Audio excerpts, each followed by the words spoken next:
We talked to the busiest actor and two of the creators of Star Wars: The Bad Batch. A blast from the past is back to blast the present. And I have my review of Invincible Season 1. All that and the latest and everything cool today in the Rundown. Happy Friday, everybody. I hope you're all doing great. I've been scrambling together all kinds of clips for today's show, and we are going to have a ton of fun. I'm going to start this again. I think some of you guys that tune in on a regular basis know what the plan is here, but we do the rundown, and then we do EPN plays, and I just noticed I don't have enough save data on my Switch. It's crazy. And then EPN plays, we're going to play some Pokemon Snap, which just came out today, and sure, I'm going to archive that. There we go. So we're going to have some fun. But first, I'm going to have to do the opening to the rundown again because I cut this out and make it a separate video for people that aren't here for the live show. But thank you very much, Hip Hop Dan and Solitaire01 and Sword Thumb. Alpha Cat finally caught a live show, Sword Thumb says. Guess what, Sword Thumb? This one's going to be dedicated to you. All right, let's do this.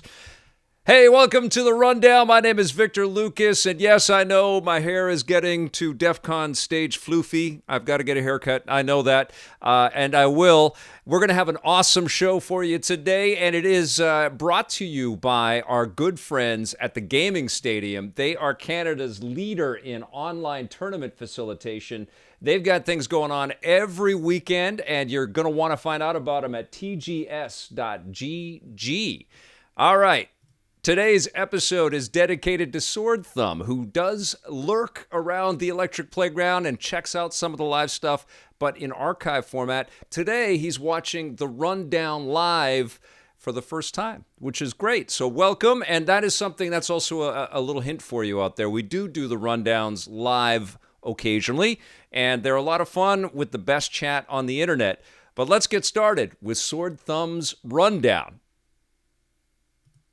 All right, we know that May the 4th be with you is coming up very soon, and Star Wars: The Bad Batch is going to be premiering. It's brought to you by the studio that made the Clone Wars, as if you didn't know that.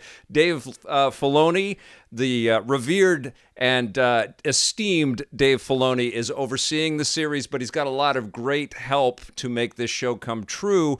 And I actually got a chance to speak with some of the members on the creative team. First, I wanted to run a little bit of my interview with Dee Bradley Baker. Can you tell us who these characters are? I mean, apart from their names, which kind of define some of their characteristics, what's the difference between these characters and who are they? The Bad Batch are they're a team of kind of specialized, supercharged clones that are different from the regular clones in that they each are physically a little bit modified, but they each have a kind of it's almost a superpower, not quite that far, but they have a super ability that when you add them all together, they become this amazing, unstoppable force to be reckoned with in a military or conflict situation. And so they operate in a uniquely improvisational, on-the-fly kind of manner that also adds for a lot of fun. In addition to that, the difference of their characters is a really interesting dynamic. They're very different in personality and tone, and there's a lot of humor in that. And there's also a lot of back and forth in terms of how they are to deal with what's coming at them. Which there's a lot as the world changed from Republic with Order 66 into the Empire. Which is it's a profound, dramatic, and rather dreadful turn of events. And to see how they process this and work this out together, it's really interesting and fun at the same time. Awesome fellow. Love speaking with Dee Bradley Baker. I've had the chance to talk to him at a bunch of different occasions over the years, and it was a lot of fun to talk to him. Of course, he plays every clone in the Clone Wars and the Bad Batch. He's got a whole bunch of different voices and different characterizations that he has to do. Remarkable fellow, incredibly talented, but that's not all that I got to speak with on the Bad Batch team. I also spoke with a couple of executive producers, Brad Rao and Jennifer Corbett, and they had some interesting things to say as well.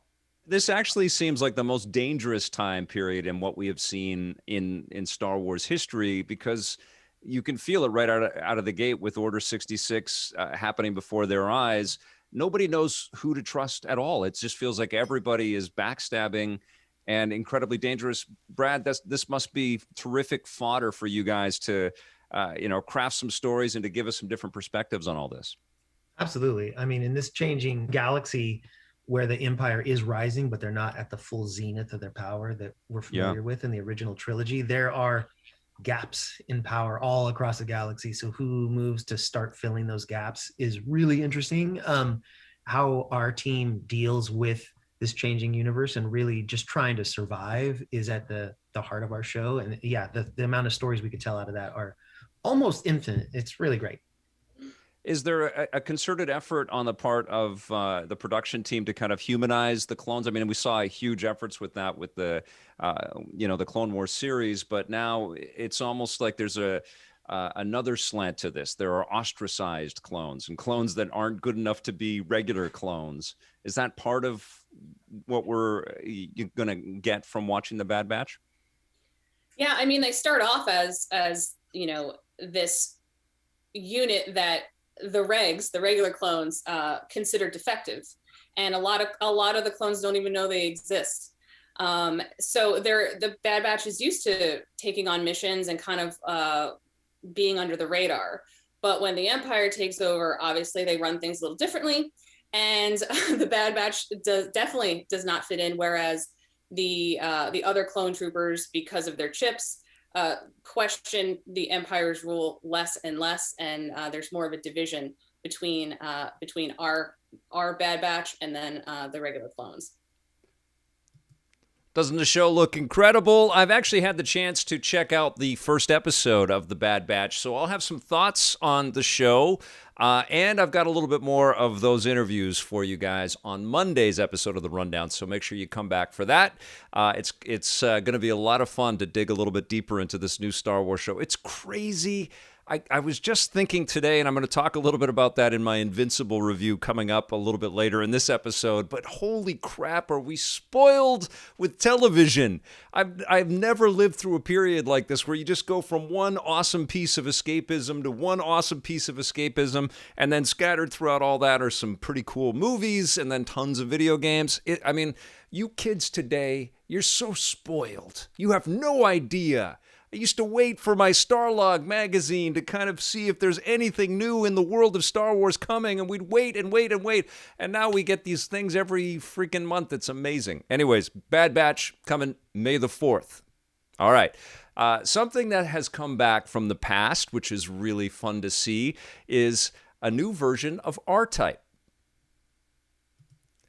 Launching today on a plethora of different machines is R-Type Final 2, and this takes a lot of the pixelated visuals of the classic R-Type games and converts everything to polygons, makes it kind of a 3D take on 2D game design that has stood the test of time. Anybody that's played any R-Type game out there, and I would probably hazard to guess that almost everybody in the chat has some familiarity with R-Type, will know the deal here. You've got to navigate through tricky areas, and sometimes you've got little caves that you have to fly through. You're going to be inundated with all kinds of enemy types and bullet hell coming at you, and you've got to fly through all of that and narrowly avoid death in a million different variations.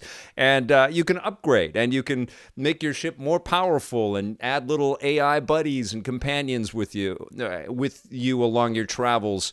And it is just a slick experience, and I am looking forward to checking this out. I've actually downloaded it to my PC, and so my plan is to stream a little bit of that for you guys next week, and we'll see how I do. One of the things that's typical with all the R-Type games is that they're incredibly difficult, but they are also incredibly addictive and just a tremendously cool fun. I just love playing these shoot 'em ups like that, and R-Type is one of the best ever made, so very, very happy to see it back. R-Type Final 2 is available for everything. I saw it in the eShop. It's on PC PC. I think it might be exclusive to the Epic Game Store. That's where I downloaded it from. And it's on the other consoles as well, PlayStation and Xbox. It's everywhere. There's a special edition out there if you want to go crazy. Probably sold out by this point. A lot of fans for R-Type out there in the world. I also wanted to revisit what I talked about yesterday. I'm talking about Returnal. Which is, I'm still playing it in my mind, by the way. This is a game that I talked about at length yesterday, and I talked about how difficult it was and how beautiful it is and how mysterious it is. The people at Housemarque have really crafted something really special here that is a fusion of survival horror and Metroidvania and Souls-like roguelike titles. And it is a tremendous achievement. It is absolutely their best game, their most important game. It's going to put these folks into a whole new stratosphere, and deservedly so. It's a wonderful experience. Well, guess what happened? Yesterday, I'm still obsessed with it, and I expect I will be for months to come. Yesterday, after the stream, because this is a game that requires your mental faculties and your Twitch, acumen and your ability to stay focused on objectives. And you don't always have that when you're chatting and looking at the screen and, talking and trying to be coherent. And I was doing a marginal job with that. But yesterday after the stream, I was going to watch an episode of a show that my wife and I are into, and I was waiting for her to come down into the cave. And so I booted up Returnal again, and I had the best play run I've had. I just kept going and going and going, beat a boss that I hadn't even seen. So the very first time I met the boss, I beat the boss, and it was exhilarating. And my wife actually came down, and she was sitting beside me, because we had planned to watch a show together. And she's like, are you still playing? Like, what are you doing? When are we going to watch our show? And it's like, well, I can't, there's no save. I don't want to lose my progress. I have to keep playing until I die. But I didn't die. I kept going and going. And there was an epiphanous breakthrough moment in how to play the game. And I don't know if I want to spoil that, but it really is. It's a combination of the augments and the pickups that you can find along the way, and those parasites that you attach to your suit. If you find the right combination, your longevity is extended, and that's what happened. And so I beat the boss, and I got the awesome device that I was looking for. Basically, I can grapple around the environments now, and it's like a whole new game, and it just keeps going and going and going. And it's a roguelike, so you start over and you play the sequences over and over again, but those are still freaking fun. Hours and hours and hours and hours that I've put into this game. I still love the opening of the game. I still love playing every minute of this thing. So yeah, it's incredible. And I was, I do think that you have to give it, patience. I saw David Jaffe was tweeting about how he hates hard games.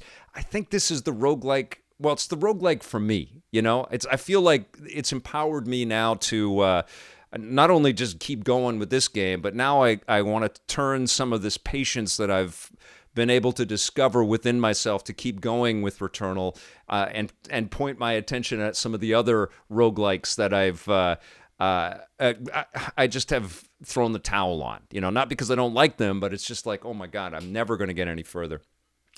But now I feel all empowered, and I love it. And I didn't give Returnal my 9 out of 10 that I've been feeling yesterday, but I think I can pretty confidently say it is a 9 out of 10. I mean, it is just completely wonderful escapism, and it's just crazy fun. And if you've got a PlayStation 5, which is a huge caveat, I know, because they're hard to find, I can't recommend this experience enough. I wish there was a demo. I wish people could play like a sequence of it to see if it's for them. Because I think that if you have an affinity for Metroidvania type games, if you're a fan of Metroid Prime, if you like kind of spooky space horror and psychological type horror experiences, but you also have a fondness and a memory of really cool arcade games like Robotron or Defender or Centipede or Asteroids, I think you're going to dig the fundamentals of this game. It's just wonderful. I mean, I'm raving about it. I haven't been able to stop thinking about this game since I've touched the game, and I'm talking about it here again. And it took a lot for me not to just stream more today, but we're gonna play something else. So yeah, there you go. I'm raving. I love it. I think Returnal is wonderful, and hopefully at least some of you get a chance to play it. All right, let's talk a little bit about what's going on in the world of Xbox for the month of May. Xbox released a video and some of the info about some of the games with gold that are coming in the month of May. You got Lego Batman, Tropico 4, you've got Armello, and another game, this Dungeons game, which I've never seen before. I don't really know this one. Armello's kind of cool because it's like it's a strategy card experience, like kind of like a board game, but with really beautiful animation and great character designs. I saw this one coming up the ranks in Kickstarter, and this was a real labor of love that took many years to kind of come to fruition. And now it's had a nice long life on a bunch of different platforms.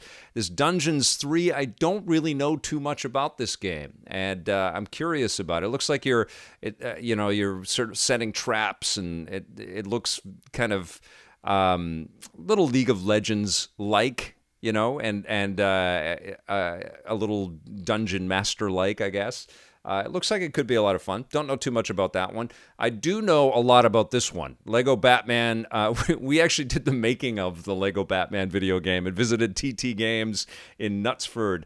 And they poured a ton of heart and soul into this game. It was bettered by the sequels, especially Lego Batman 2. But Lego Batman was just so fun. It had an animated series kind of vibe about it, and an obvious TT Games sense of humor. Love that game. If you've never played it, it's a total treasure. And Tropico's always been a pretty fun go-to strategy series. I think it's a pretty solid title as well. Definitely tongue-in-cheek. It's kind of like a Sim City in the paradise. A lot of strategy in the games with gold offerings for the month of May, but some solid titles in there. Nothing like mind-blowing, super exciting or anything like that. I would say that PS Plus offering the PlayStation 5 version of Wreckfest kind of one-ups this experience, but or these offerings, but still some pretty solid choices in there. All right, I've got just one other quick thing maybe not so quick. Let's talk about this animated series based around Robert Kirkman's Invincible comic book. The latest episode actually had Robert Kirkman as the writer of the show, and I noticed that at the end of the episode. And I got to tell you, this episode was incredibly powerful, this finale episode. It was the 8th episode of a short season, but a meaningful season.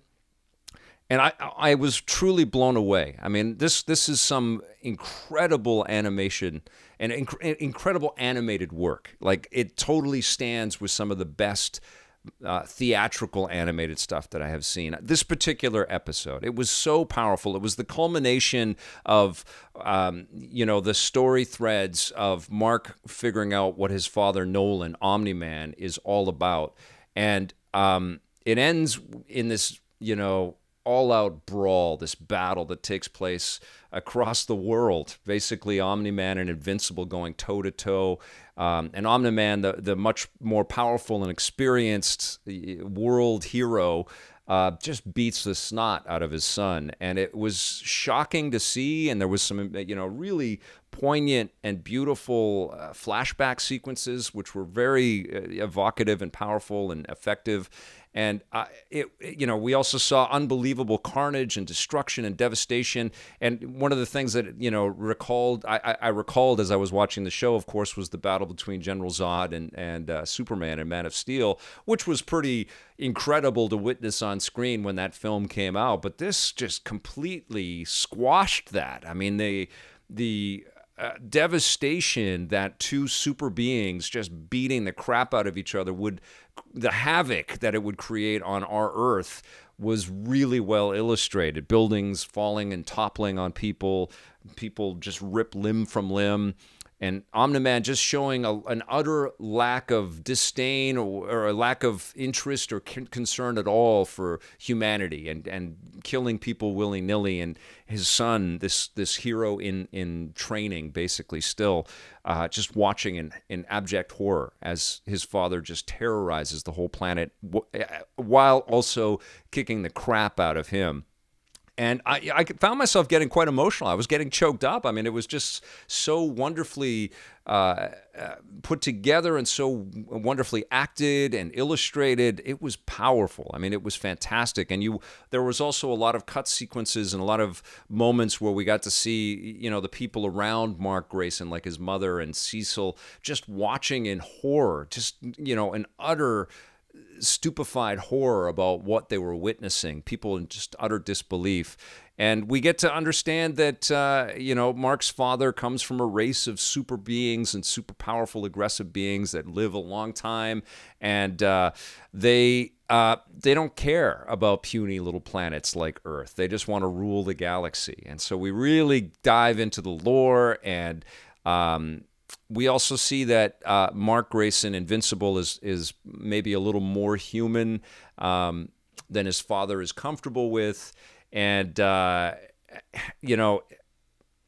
it kind of tees up where we're going to go from here in future seasons. And this week we found out that season 2 and 3 have been greenlit by Amazon. And I think that's just a wonderful decision, because this show, especially if you've read the comics at all, it has a long, long way to go. There's a lot of really cool twists and turns.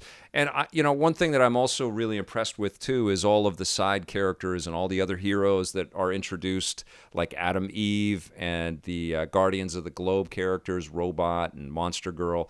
There's so many different threads and plot lines. Even the non-super heroic people, the people that work with Cecil, trying to grapple with the realities of this Earth that has been invaded by super beings that can just run amok and start killing people willy-nilly. I was impressed by the first few episodes. I was really taken in when we had a story that sort of brought Mark to a college and really humanized him. But it was this episode that I think this show is just it's approaching like a masterpiece level. I mean, it's just so freaking good. It's very mature and very bloody and gruesome, and I think that shock is something you have to kind of sit with for a little while. And that was true when I read the comic, by the way. But then you recognize the maturity in the craftsmanship, in the idea of what it would really be like, without the sassiness of the boys. And the boys is excellent as well, but there's a really dark humor there. And I think Invincible tries to, play, even though there's some comedy and there's some silliness, and it's an animated show and it looks like, a Saturday morning cartoon until the blood starts flying everywhere. There's a realism to the way that the stories are crafted in Invincible, and it's a gut punch, because Invincible himself, the character of Mark Grayson, is so he approximates what we came to understand with Peter Parker, this kind of high school kid that is learning about himself and his ability and his power as a hero. And it's a hell of a ride. I can't wait for more. I absolutely love the finale, and it made me kind of reflect back on the whole season now, and I just love the show, man. I'm in awe. I am very, very impressed. And I hope that this opens the door for more. I mean, it's kind of crazy to me that we don't have like a sort of a mature rated Deadpool animated show. I think Powers, which was converted into a live action show that Brian Michael Bendis brought out as an awesome comic series not long ago, and the show was okay, but I think an animated Powers would be excellent. There's a Brian K. Vaughan series that I love called Ex Machina, which I think also would make for a fantastic animated series. It's crazy that Spawn isn't out there right now, and I'd love to hear from you guys. What did you think of Invincible, and what other comic series that are maybe a little bit more adult themed or adult oriented would make for great animated properties out there? I even think like a 1970s set Batman show where he's dealing with gruesome murders by some really creepy, psychopaths, because a lot of Batman's villains are just terrifying. That doesn't sort of hold back on the gruesomeness and the violence, could be exhilarating, and sort of emphasizes a little bit more of his detective abilities, and hires an actor that is excellent at sort of doing voiceover narration and trying to get into Batman's psyche. That's what a show like Invincible does. It sort of opens your imagination to where else creators can go with this kind of talent and commitment and art.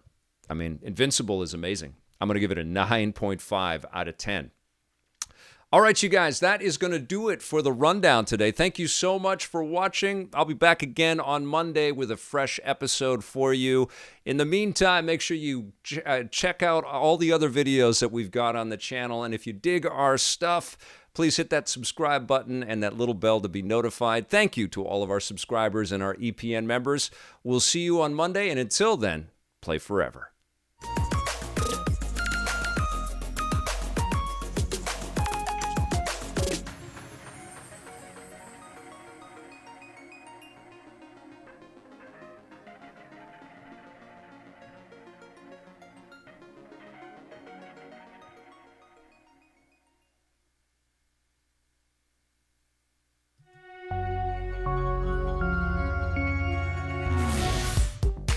Welcome to This Day and Everything Cool for April 30th. On this day in 1998, Sony hit the gas on their biggest racing franchise. The very first Gran Turismo game launched on the original PlayStation in North America, following its release in Japan a few months earlier. Unlike other racing games, Gran Turismo was built as a simulation racer, with the developers doing everything they could to make the cars handle the same way they do in real life. There was also an arcade mode for those who wanted a more simplistic racing experience. Gran Turismo was a huge hit, earning critical acclaim, and it caused a spike in sales for the PlayStation itself. It has since established itself as one of Sony's most valuable properties, even though the games take way too long to make. What's up, Doc? On April 30th, 1938, one of the most iconic cartoon characters in history debuted. Sort of. The Warner Brothers animated short Porky's Hare Hunt premiered in theaters, featuring a hyperactive and wisecracking rabbit by the name of, well, he didn't really have a name. The unnamed rabbit stole the show, and the Warner Brothers animation team quickly realized the potential of the character. They debuted a modified version of the same wisecracking rabbit in another short a few years later, and this time they gave him a name, Bugs Bunny. He continued to grow in popularity, and Bugs eventually overtook Porky to become the mascot of the entire Warner Brothers cartoon roster. Today, he's one of the most recognizable cartoon characters in the world. On April 30th, 1952, a big idea popped into the head of the toy industry. The very first toy commercial debuted on television, with Hasbro playing an ad for their new toy, Mr. Potato Head. Before that, toys were only advertised in print, so taking advantage of the new television format gave toy companies an easy way to skip the parents and direct their ads at their target demographic, children. Anyone with a small child knows how pervasive and annoying this can be. The idea revolutionized marketing, making Mr. Potato Head an instant success, and all other toy companies rushed to create their own television commercials, which eventually led to Shia LaBeouf starring in a Transformers movie.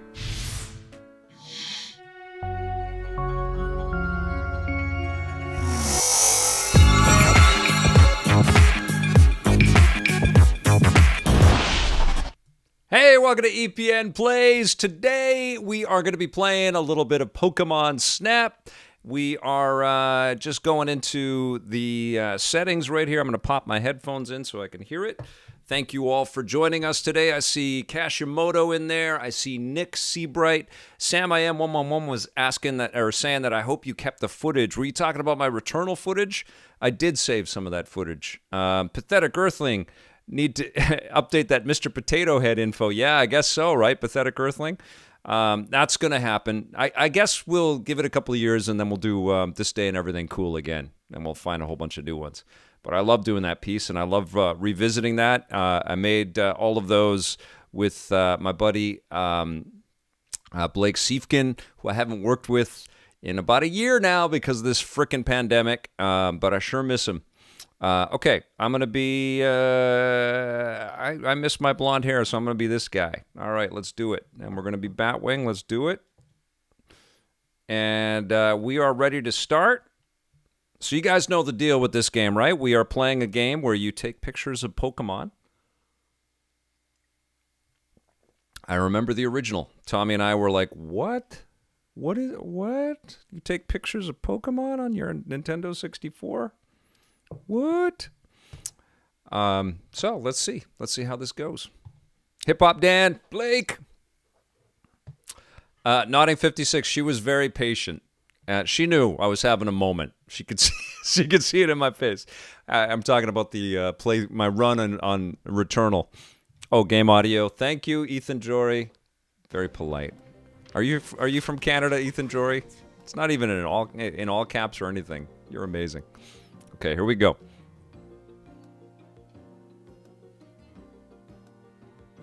Parents paying $2 so kids could play with their food. John R. Martin. Okay. Hi there. I'm glad you made it. Wait a second. Let's see if I can come up with some voices. Welcome to the Laboratory of Ecology and Natural Sciences, or LENS for short. My name is Mira. I'm researching Pokemon in the natural environment here on Florio Island. Yeah, and that's not all. The professor's going to study every single island here in the Lental region. No one's ever done an ecological survey like this before. It's going to be amazing. No one? Aren't you forgetting a certain explorer? Oh, good point. You've read the stories of Captain Vince, haven't you? But even counting him, Professor, your survey's going to be the first of its kind in 100 years. That's awesome. Lental region. Is it lentil or lental? Well, thanks. I don't know, John R. Martin. I've been working on my oh my God. I'm forgetting the actor's name. Not Patrick Stewart, his buddy. Professor X. No, not Professor X. That's Patrick Stewart. Magneto. I forget Magneto's name right now. So I've been working on that one. Classic 1980s voiceover on a budget.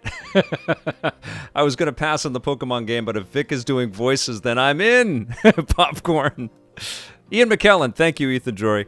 When I'm live, I can't remember every damn thing. You know what I'm saying? Now, before we go over what you'll be doing in this program, why don't we step into the lab to get settled? Ian McKellen.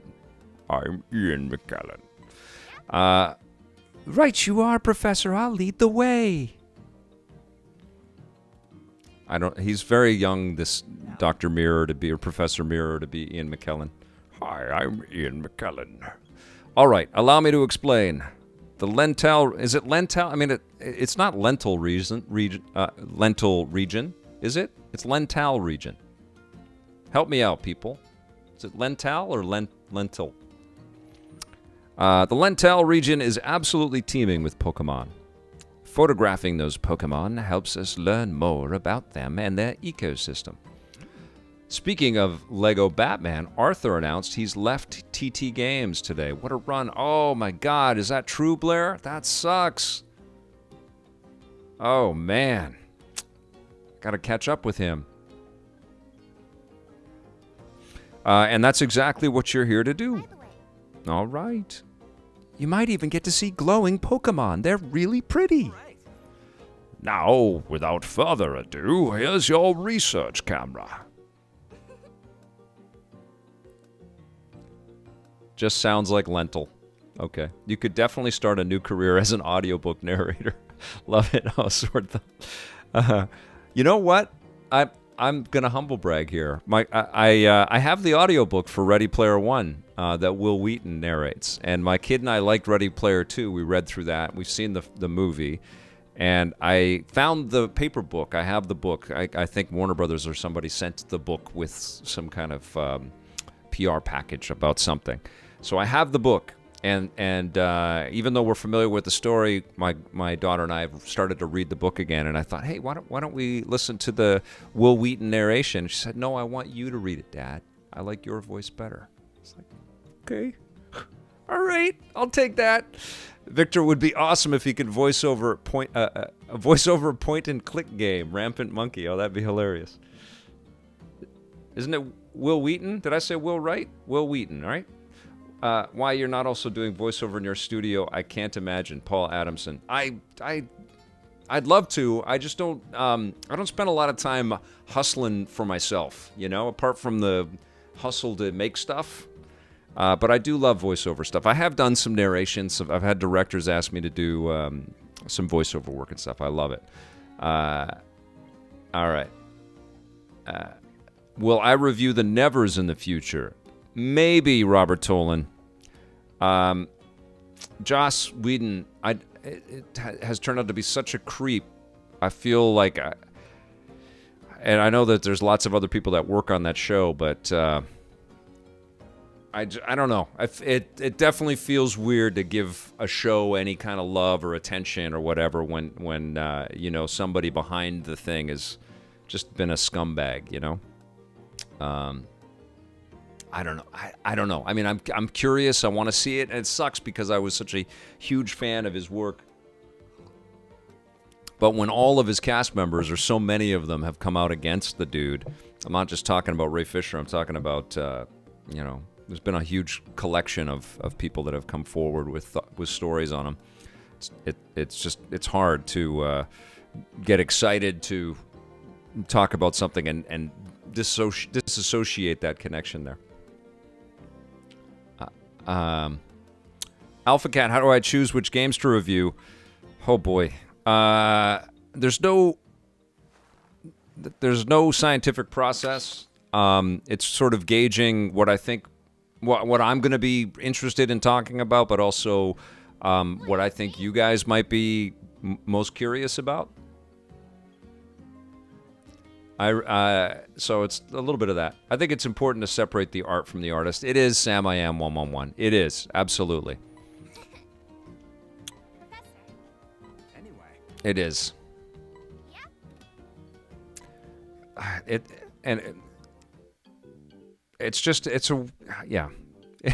is. Oh man. All right, let's see. Yeah, Blair Farrell. I won't buy anything Harry Potter related anymore. Yeah, and my daughter and I read through all the books. She loved them, and then it's hard not to think about some of the stupid things that J.K. Rowling has said. Yeah. All right, let's see. Aha, perfect timing. Try getting a shot of that Pokemon. You can press the A button to take a photo. Is that true, Rampant Monkey? Did that just get announced? Metal Gear Solid is the remake is happening. Vic, do you ever get overwhelmed by having too much choice when it comes to what to play? Scott Michael Hedge. I do, but not. My work dictates what I play, so it's interesting. So, like when I take a break, or when I take a Christmas break or something like that, and I can have anything I want to play, I do get like overwhelmed by all of these options.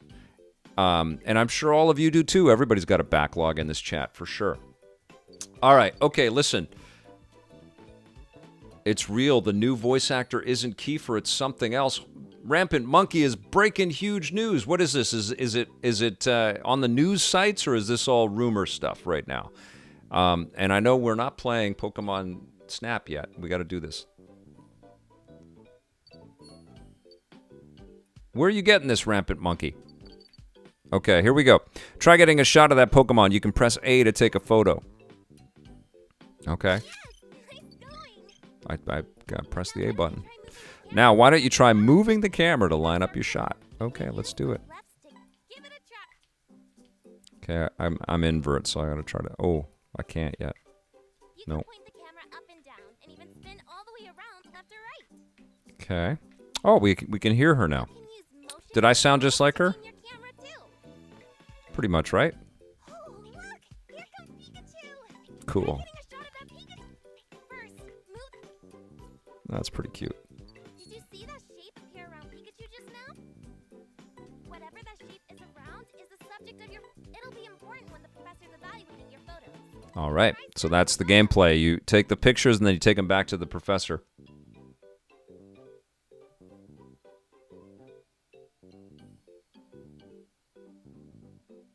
Press the A button to snap a photo.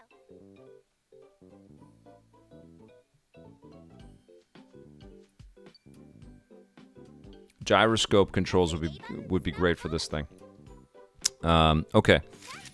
All right, we got it. All right, let's see. Pikachu's a little fun. Times like this call for zooming in. Let's zoom. Just hold the CL button. You'll stay zoomed in until you let go.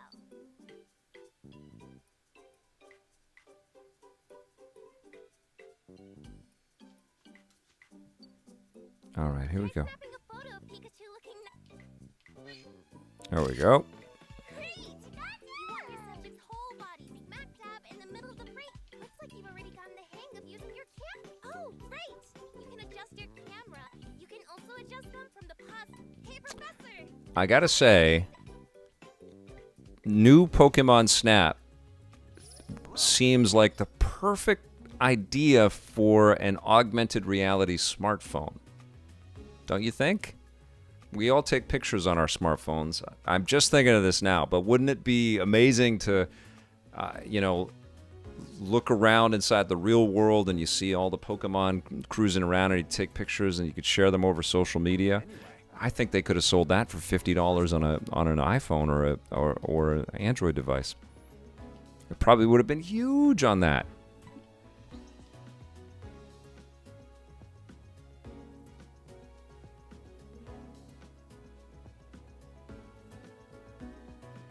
Okay, here we go. Pick whichever shots you think are the best. Okay, so I pick them.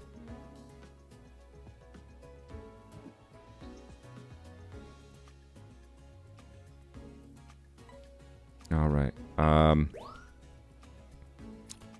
Well, I think it's this one. Whoa. No. Go back to that one. Okay. There we go. All right.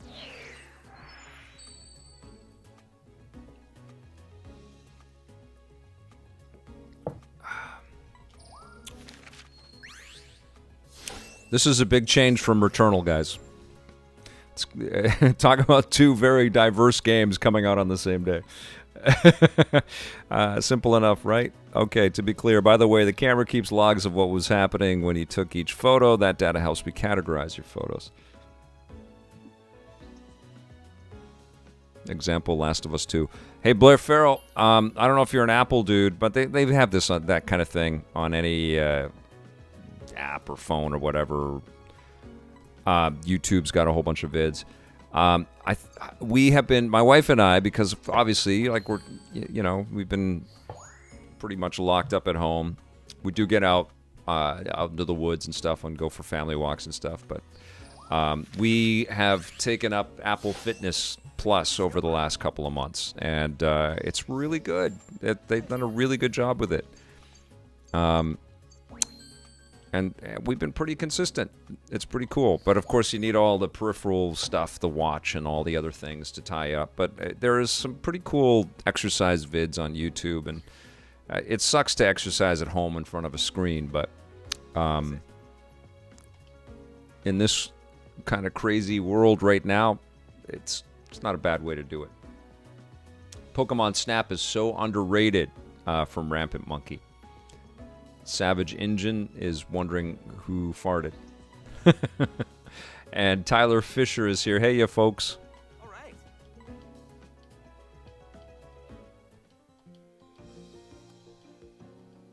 Now then.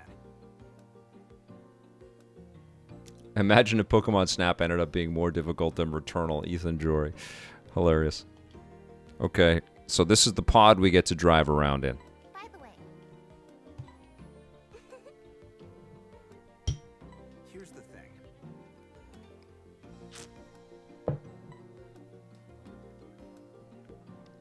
I put all my games on hold to beat Last of Us 2. That was a pretty hard one to think about anything else on. Oh, cool. Blair Farrell. MinMax has a great video about the creation of Pokemon Snap. Let's get you moving. Climb on in and touch your camera to the console.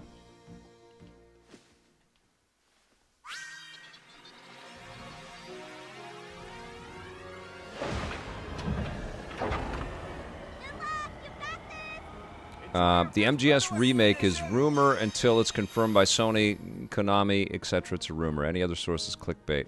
What's a YouTube?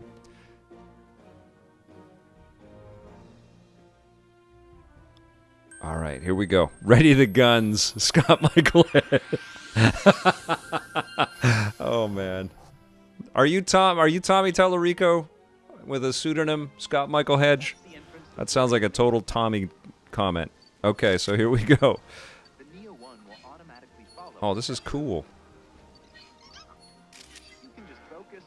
This is like when we're on the tram at Disneyland, big time, right here.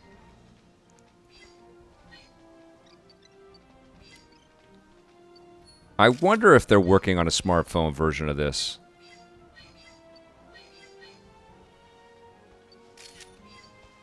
It would just make sense, right? Okay, got you.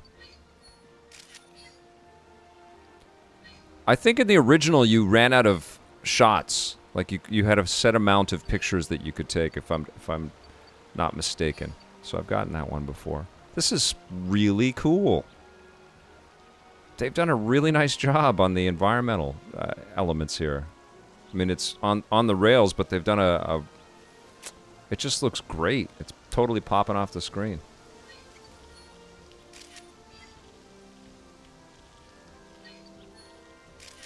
Here's my Wurmple.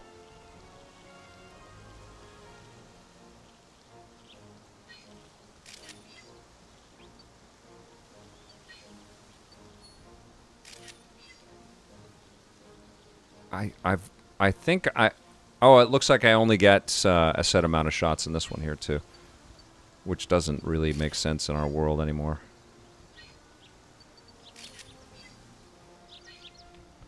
Talo, look at that, cute. So you want to take shots where they're running around. Okay, fly, because you get more points for them. There you go.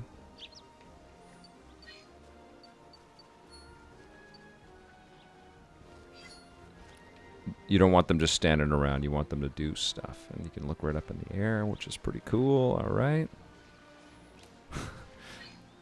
Look at that thing. Magikarp. Yeah, the Pokemon company's got a pretty good sense of humor, I think.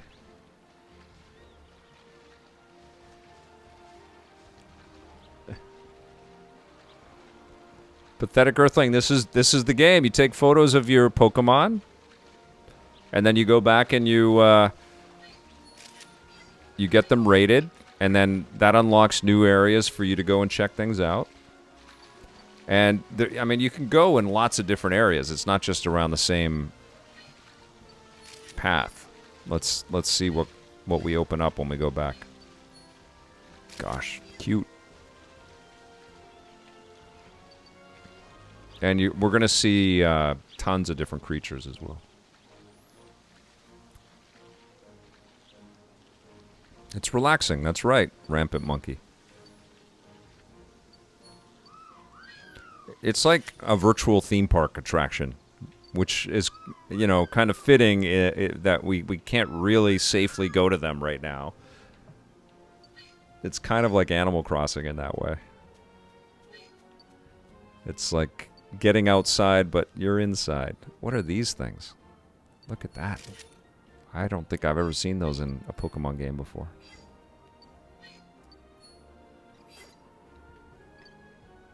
That symbol marks the spot where you'll teleport back to camp. Okay. Basically, it's the end of the course. When you get back, I'll take a look at your photo.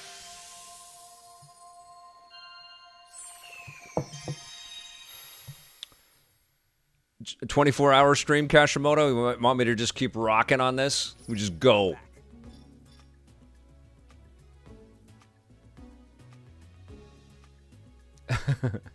Vic, pro tip, you've got to use the double shotguns against pavilions. Take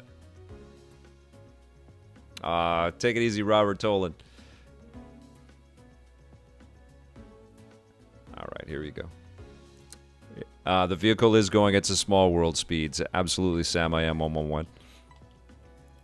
Go ahead and choose one photo per Pokemon. All right, let's go.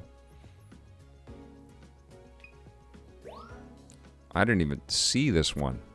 I mean, where is it? I don't see it.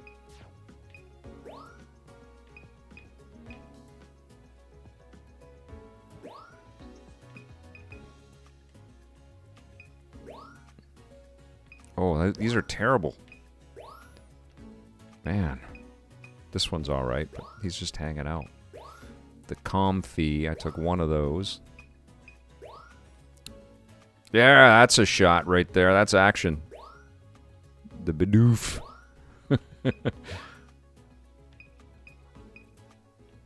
That's pretty good right there.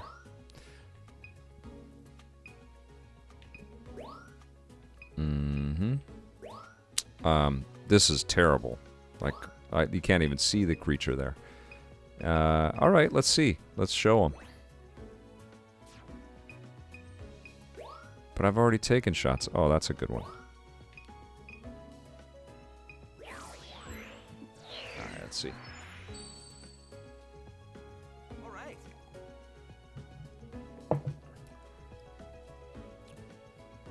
I believe you can tune the vehicle with turbos. Really? Scott Michael Edge? All right. Okay. Nice work. All right, so we went up a little bit. Okay, okay. Good, good, good. There is no creature there. Discovery. Nice work. All right. Where's the pose?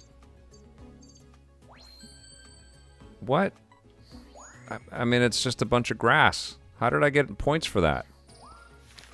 Are they tiny or something? Okay, Dodrio. Perfect timing. Okay. Pichu. That's not a good shot. Discovery. Come on. Nice work. Okay. He's very generous. Okay, Wurmple. That's a good picture. A new discovery. Nice Come on. Give me some points. Oh, you get bonuses for other Pokemon in the background. Okay, I got other Pokemon in the background here. Here we go. Let's see. Nice work. Yeah, 17 points for that. Okay. Oh, I have other Pokemon in that one. Discovery. Nice work. All right. A new discovery. Nice work. That's a pretty high score. All right. Bidoof. A new discovery. Look at those teeth. Nice work. A new discovery. Nice work. Come on. 4,000. All right, now we're getting somewhere. How was it? Anyway. I'm almost at level 2, guys. So.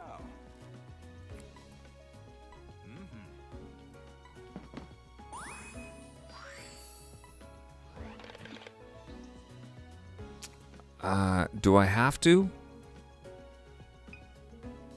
Oh, all right, I'll save them. After you can choose photos to save in your album, which is in your space in the lab. You can also choose to resnap to make some changes to photos before you save them. All right, let's just save them.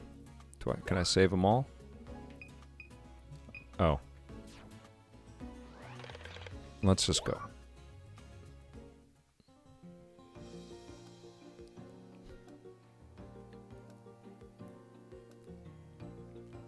Okay.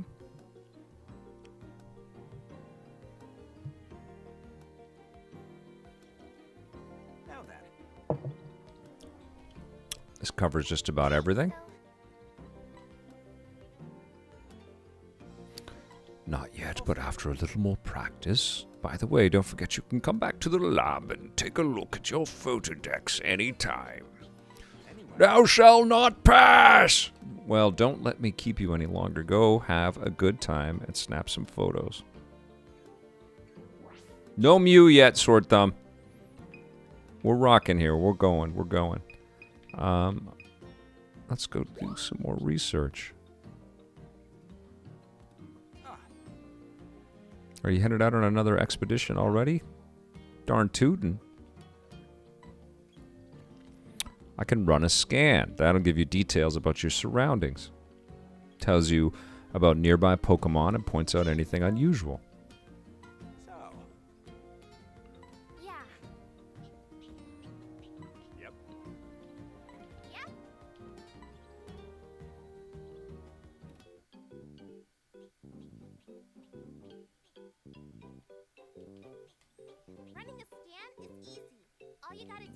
try it out.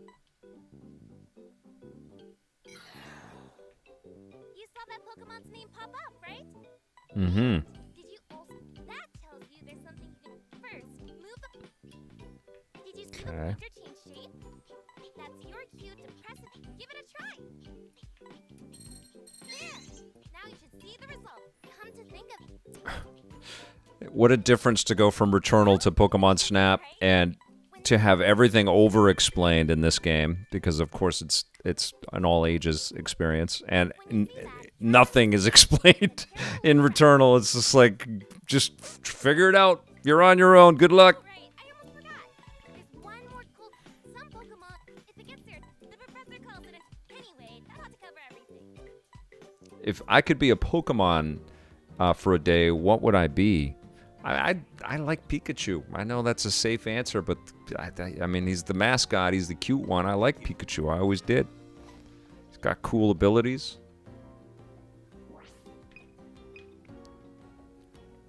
Okay, let's go.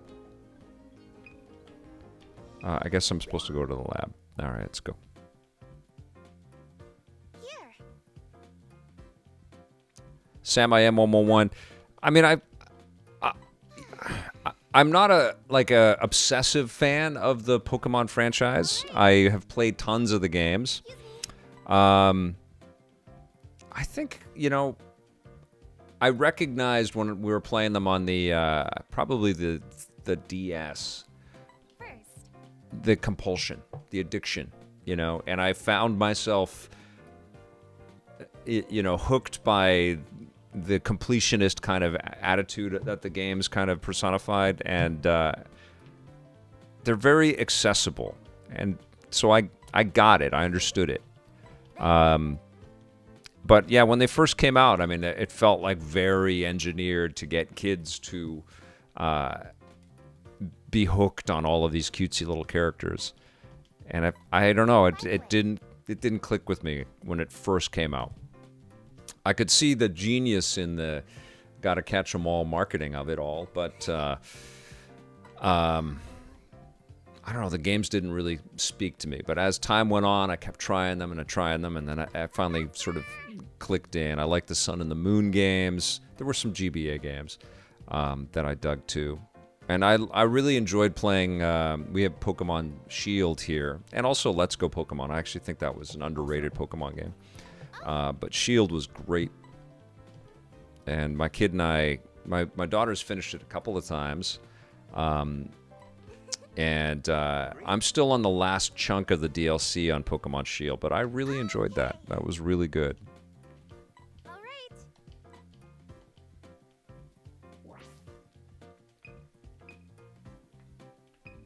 But yeah, I think I was a little older than the target demo when they first came out, so it wasn't something that I went, oh my god, I love it.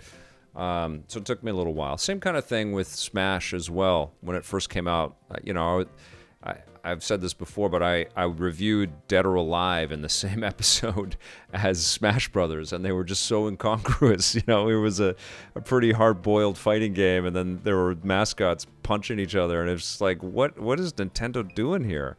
And that took me a few iterations before I really, understood the genius of Smash as well.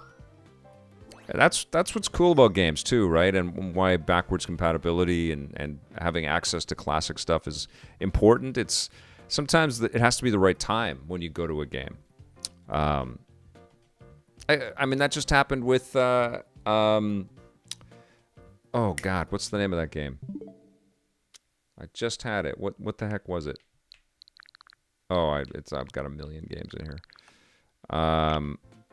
The Metroidvania that oh god. Axiom Verge. Yeah, that I revisited that again and I was blown away. But the first time I was like, it's okay. All right. So what are we doing here? Album. Here you can view your photos. Okay, yes, got it. Research log, my info. I just want to go back to take more pictures. How do we just jump right back to that?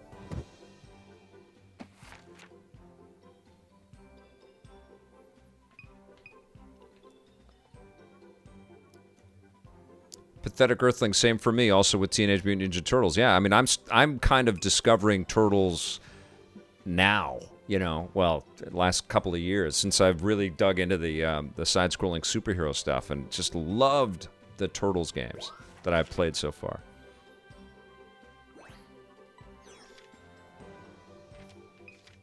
But I didn't watch the cartoon when it came out. Transformers, I didn't watch the cartoon when it came out. Oh, okay, cool. This gives you the route and all the pictures that you've taken. That's great. This is very cool. I like the design of all this. Oh, that's great. What a cool UI. Okay, so let's go.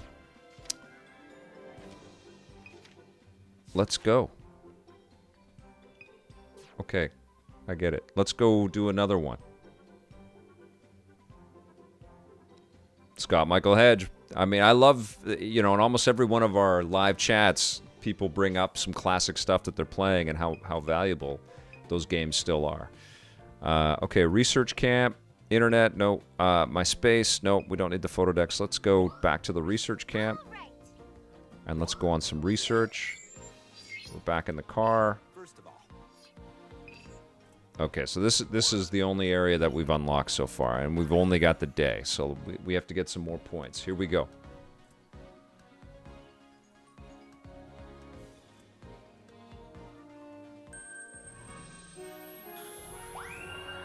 Babin K, I do have one, but I must admit I never use it. Not only do I have a CRT TV, I have a CRT HD widescreen TV,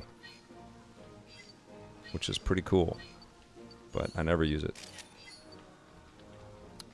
Oh, there we go. Look at you. Look at you guys. Where are you going? Scampering off.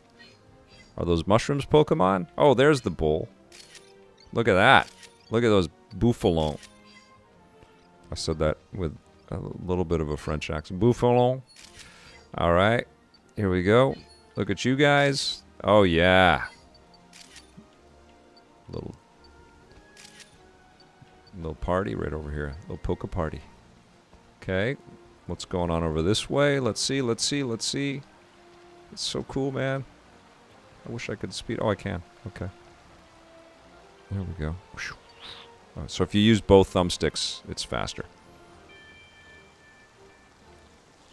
Oh, what are these things? Coconuts. Okay. the old coconut Pokemon.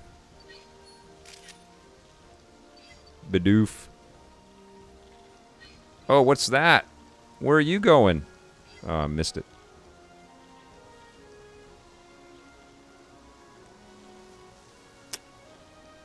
Oh, missed you too. I got that one already.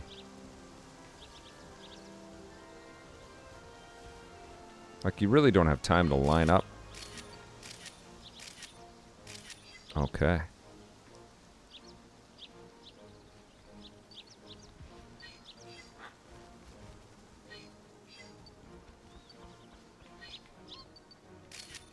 Cool. That's a good shot.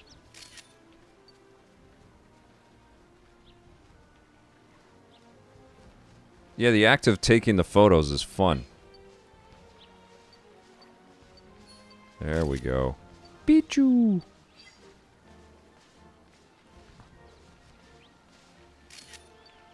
Oh, that wasn't a good one.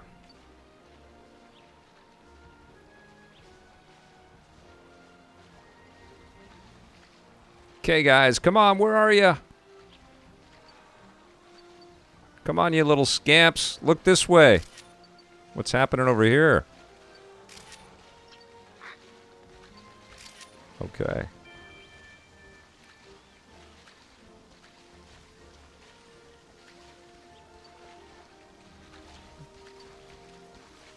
Magic carp. RT Viral. Thank you. Thanks for joining up. That's awesome.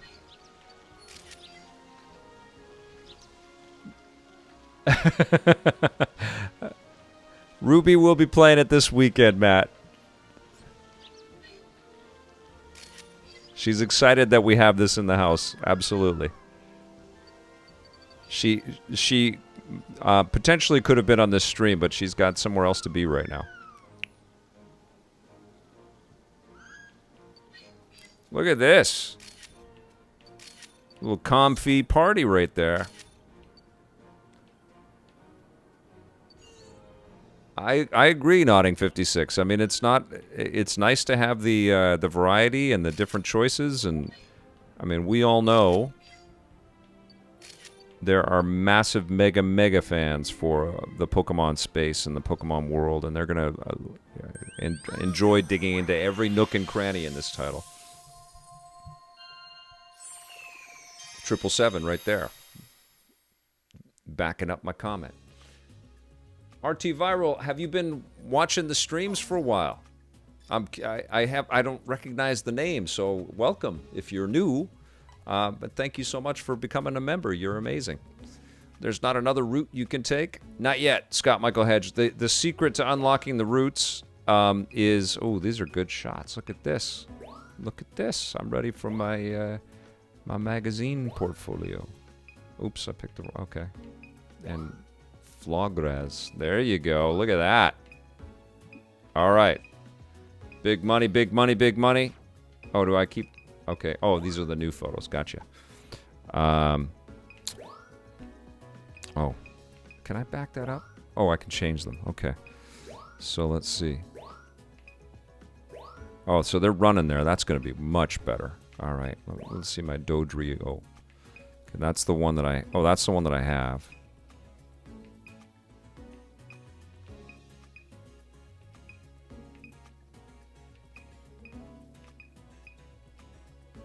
That's a pretty good one. We're going to go for that.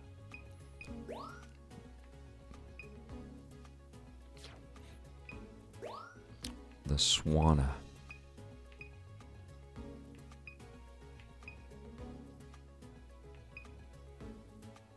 That's pretty. All right. And my Wurmple.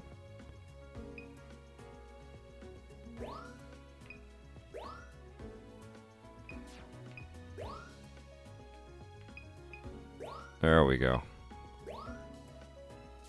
Coconut. I mean, coconuts could be Pokemon. Come on. All right, let's go. Oops. All right, let's see what happens.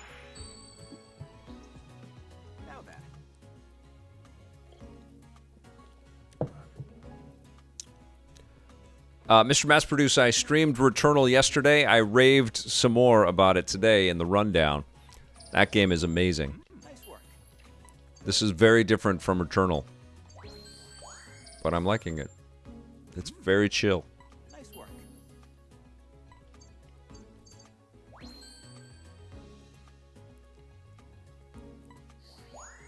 Thanks, Matt.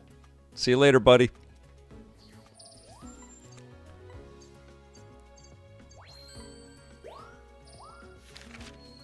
Oh, this is it right here. This is gonna unlock everything. Look at that shot. Yeah, I got some kind of a diamond star on that one. Nice work. All right. Okay. Oh, let's keep this one. All right, cool.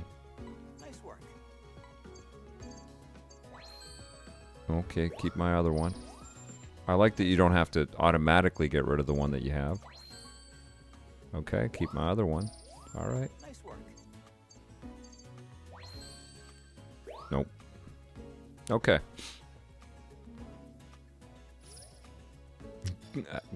Claytron Turbo wants this on the Virtual Boy. This would make a pretty cool VR experience, wouldn't it? Every picture gives you points. You should try by taking the worst pictures and see if you still get points. Absolutely.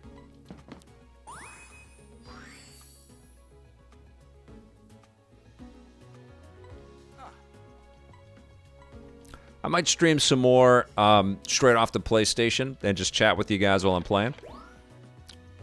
I don't need to save these.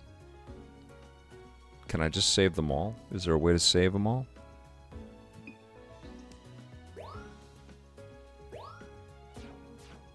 Okay, let's go.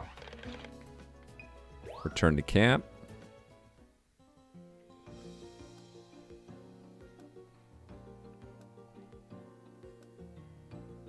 Death Vortex. Miles ahead. I kind of warned you. Did you see my raving today, though, on the rundown? I don't know when you tuned in, Miles ahead, but I talked about it again in the rundown. I had a breakthrough. Okay, hopefully you'll get to see one of Lentel's, I'm calling it Lental until you guys tell me that I'm saying it wrong, greatest wonders aglow called the Illumina phenomena.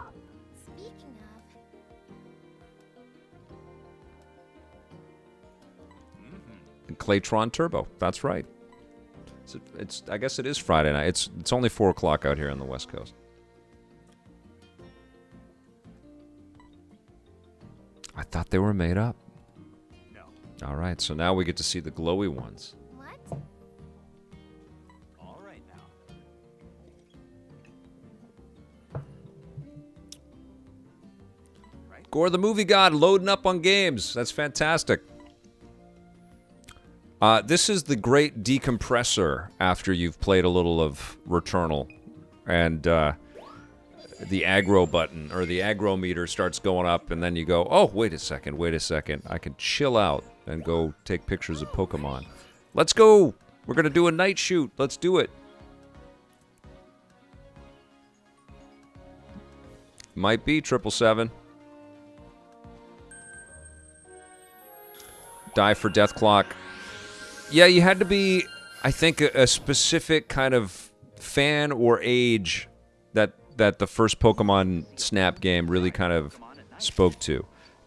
I appreciated its clever concept, and I still think that photography in games is a welcome part of games. I mean, there's so many great photo modes in titles, like in the Spider-Man games. But yeah, and I honestly I think that in terms of making photography a game, Pokemon Snap, both the old one and now this one, have probably come closest to making it pretty damn cool and exciting. But I think there's still lots of untapped potential. Yeah, got you, Score Bunny. Look at you.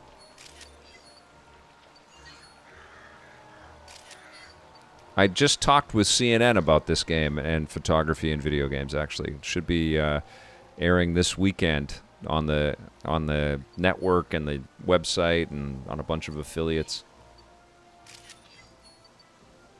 It's pretty cool. Somebody sent me a link to... They asked me about the Kingdom Hearts franchise, the CNN folks did. And some station in Detroit was running the piece, and people were tweeting me about it. It's like, what are you on this Fox station in Michigan talking about Kingdom Hearts? What the hell is happening?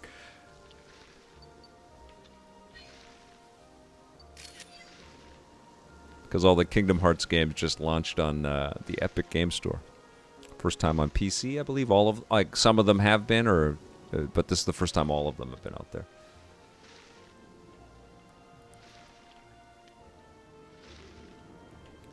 All right, here we go. Oh. Look at that. There's little baby swanas, ducklets.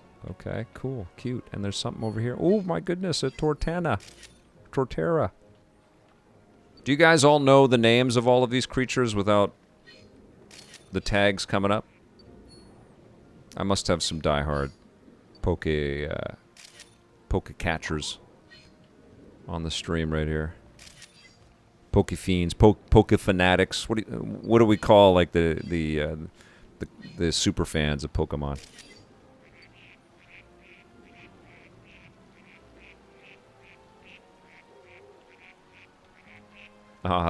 Thank you, Kashimoto. Ah, look at that. That's nice. Oh, that was a shot. You got to be looking around all over the damn place in this game. Oh, look at that. That's a great one. It is cool that I am not blasting anything. I'm just capturing. Pokemaniacs. I like that, Blair Farrell. Oh! That's cool. Look at that thing. Imagine that walking down the street. Ah! A pinsar. Oh, damn, that's cool. Oh, they're like little hives. That's great. The combis. Those are cool. Nice. Torterra walking with a giant tree on its back. I love it.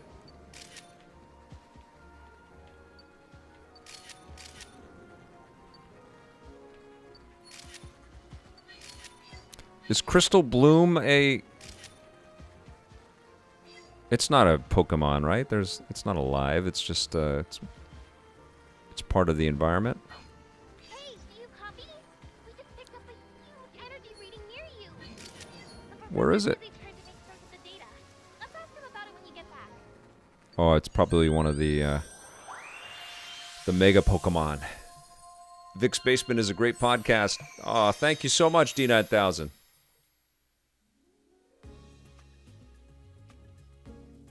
Oh, RT Viral, that's so great. Thank you for listening to the podcast. I have a lengthy Billy Campbell interview. He's the star of The Rocketeer, which is celebrating its 30th year. I got together with him and we had a nice long chat. And I haven't had time to put the whole edit together, but I think you guys are going to really like that when it's all done. He's a great guy.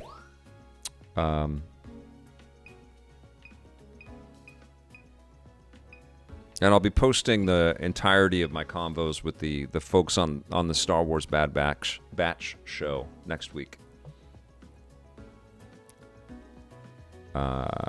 What's happening here? That Score Bunny running was probably a bit better. Let's do that one. Okay, Bidoof.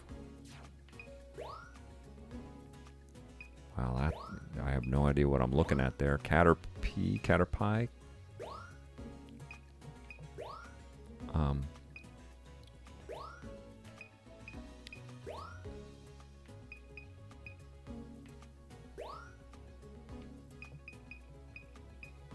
The Swanna's just hanging out.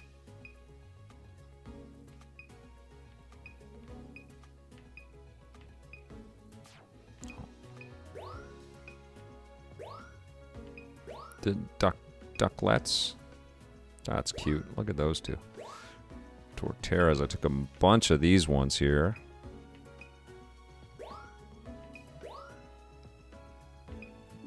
Pinsir. These are great. What a crazy looking creature. Yikes. Pidgeot. Alright. Hoot Hoot. There we go.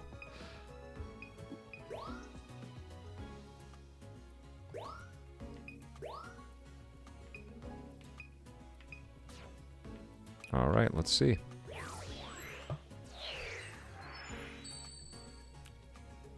Let's do this.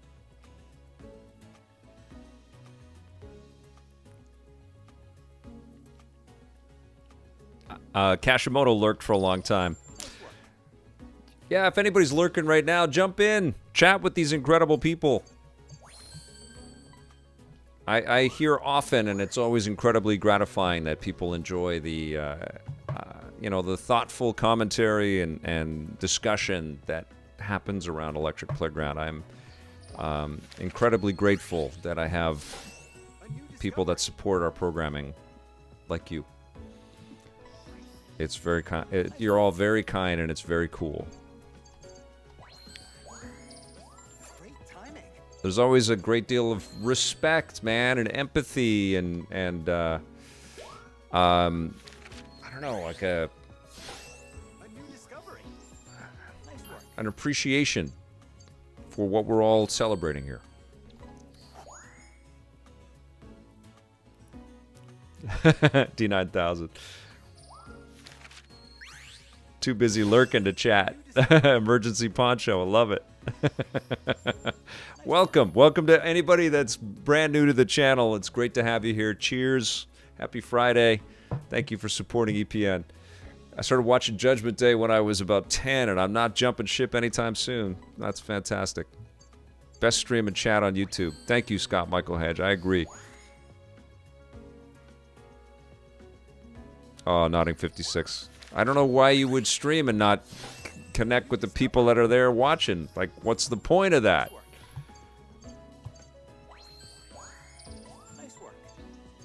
I guess, I mean, you probably, if you're really, you know, you have a huge channel and you have tons of people in the thing and your whole idea is just to play and show off your skills. I do see streams like that where people aren't even saying anything. They're just sort of yakking and, you know, trash talking a little bit. But they're very good at the games. And I know that there's an audience for people just watching other people play games that are very good at them. But I don't know. It seems weird not to read the comments and talk with you guys. Curtis Scott. That's cool, man. Thank you for that. Nice work. Has there ever been a debate about which title is better, Reviews on the Run versus Judgment Day? No, that's a good question, Matthew Winstone. I like them both. A new discovery. I was fine. I mean, G4 pitched the name for the U.S. version of Reviews to Judgment Day, and I was like, yeah, it's a cool name. I think Reviews on the Run is very literal, but it also fits the concept quite well.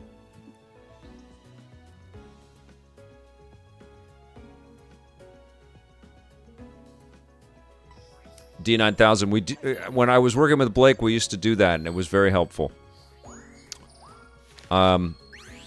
Listen, I definitely have plans to include other people in on this. I'm still finding my flow. You know, I relaunched the Rundown. I've been doing a lot of Rundowns lives. I've been doing a lot of EPN plays. Finding the flow.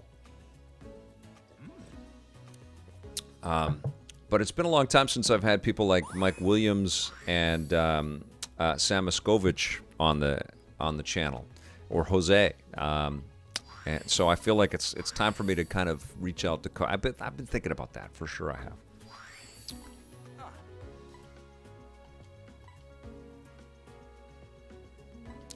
have. Starved Artist, yeah, we've talked there, and I made a comment about that.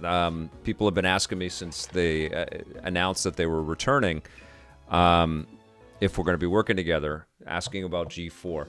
This is the Starved Artist, and we both want to work together, but it's a question of timing and the way sort of launch budgets and stuff like that are coming together. So there's no door closed. Something incredible. It's just not happening yet.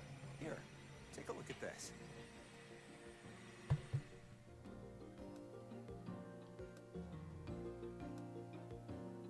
Here's the thing. Oh, thank you, Kashimoto. When you get near that field of flowers, I picked up an incredibly strong energy reading, which suggests that what we've got here is an Illumina Pokemon.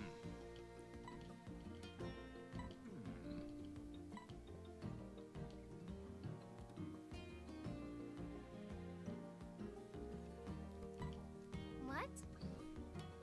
Pretty much, it's just it's a whole graphic package swap. The content's the same, Matthew Winstone. It was actually, the Judgment Day episodes were a bit shorter because, surprise, surprise, there's more ads in American television than there is in Canadian television. So I think they got we had 50 seconds more timing on the programs here in Canada. All right.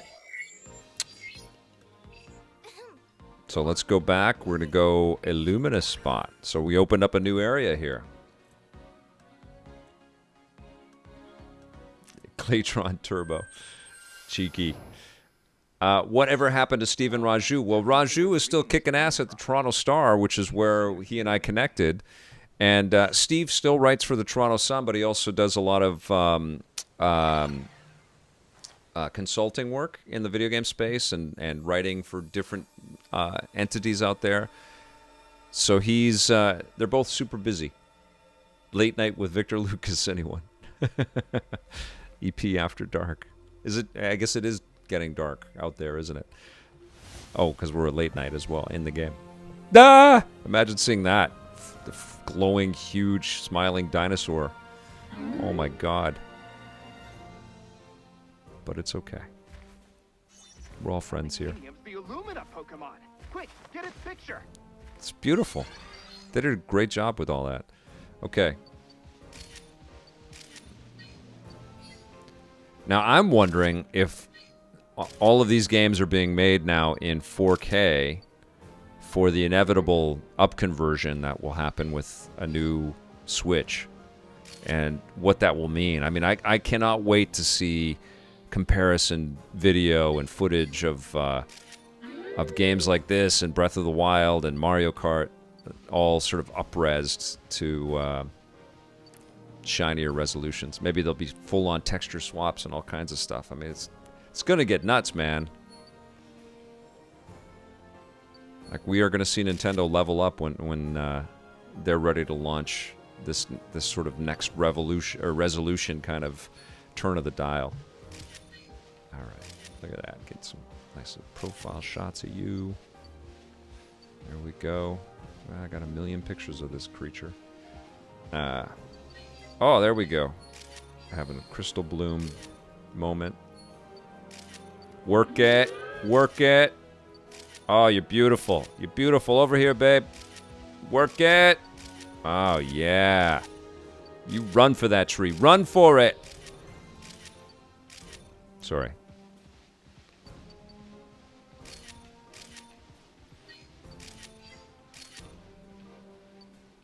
Scott Michael Hedge. I think they know 4K is a thing. Will they know that 120 frames per second is a thing is another question. Okay, here we go. All right, so I took many pictures of that. You're a tiger. D9000.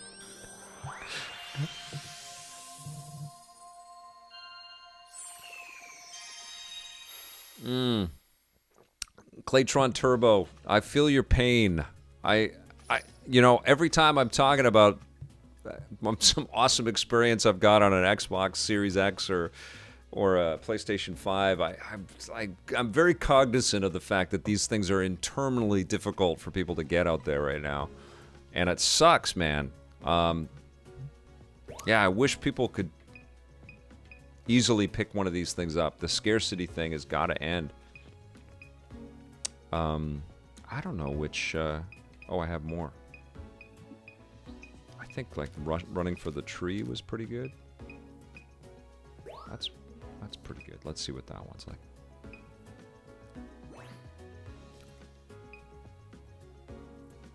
Oh, let's pick another Crystal Bloom. Oh, that's a lovely shot. Look at that action. All right, here we go.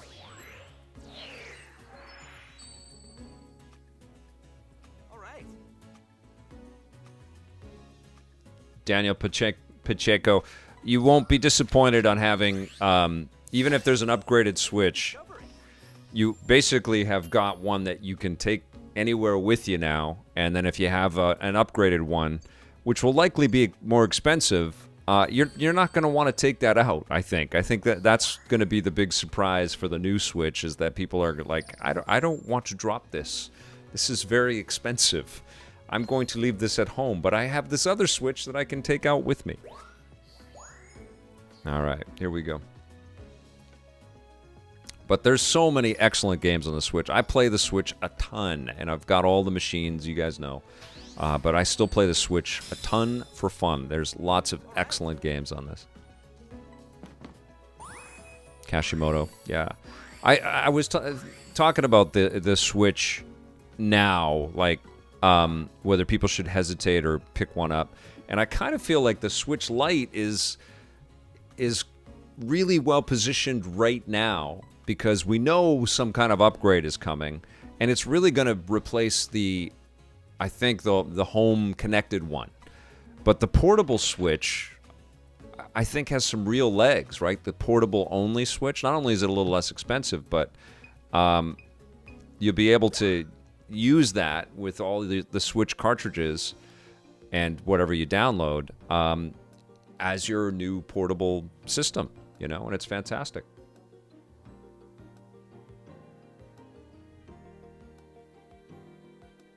Matthew Winstone. Yeah, we're edging into what this next generation really means, what it's all about right now, for sure. What this new generation. That was amazing, right? Wasn't it gorgeous? Wasn't it huge? And was it saying something? Easy there, Rita. Take a deep breath.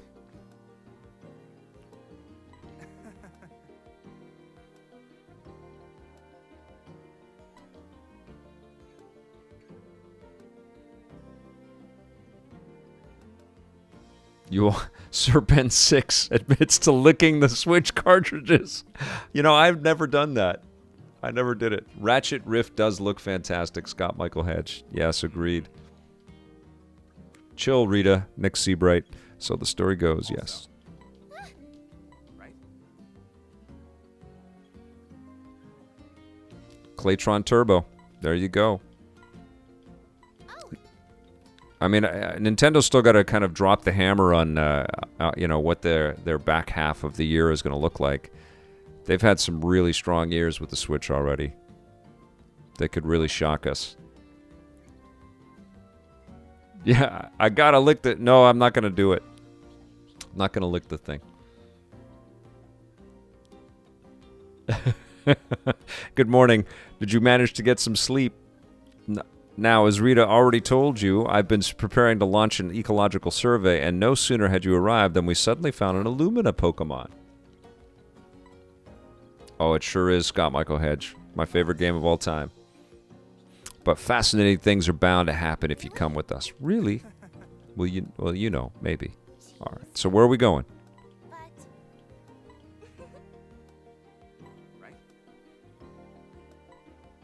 Yes.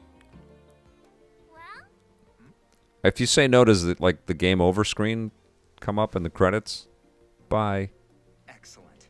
Well then, let's make it official. I got a team badge. Yes. It's pretty cool. I like that. Yep. Not cuckoo at all, Claytron Turbo. I'm there with you. It's an insane system. And who knew, right? It would just felt like, how is Nintendo going to pull this ship around after the Wii U? Which was fun. It was cool, but it certainly didn't take off like crazy. But they did it. They really did it. They pulled off something amazing with it. Vic, do you still feel Breath of the best game you've ever played? Nothing close to dethroning it? I haven't played a game that has, taken me away like Breath of the Wild did. It was just like, I know how much a game is impactful for me. During my whole playthrough with it, I'm saying, I can't believe I'm playing this. I'm like, oh my God, this game is so good. I cannot believe, and I was saying that quite a bit through Last of Us 2 and Ghost of Tsushima. But the Breath of the Wild game, it's staggering, start to finish, and then some. Yeah, I mean, it's so good that I don't dare play it because I'll just get lost in it again. Thank you, Sword Thumb. Technically, he was my superior, so that makes it better. I love my Switch Pro. When I play my Switch, and oh yes, breath of fresh air.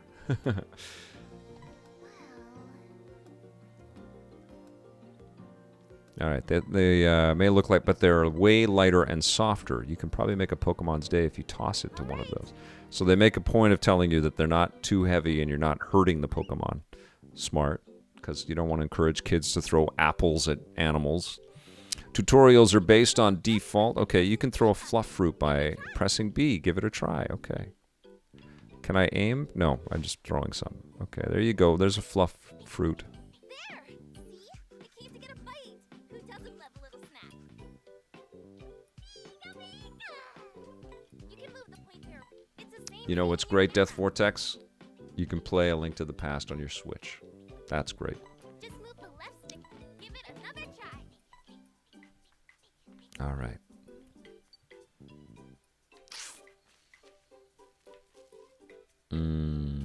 Okay. So I'm... Using the left stick, then press the B button to throw.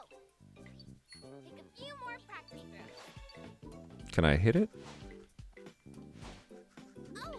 got him right on the noggin there. But these are tricks. That'll be fine. Yeah. If you want to throw farther, aim a little bit higher. Don't try this at home, kids. Don't throw apples at animals' heads. Might not be interested. Maybe they're more cautious and hungry. Can't take any pictures. Right. That should be enough practice. Don't forget what I told you, okay?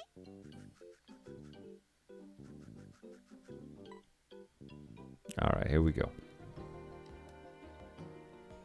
Right?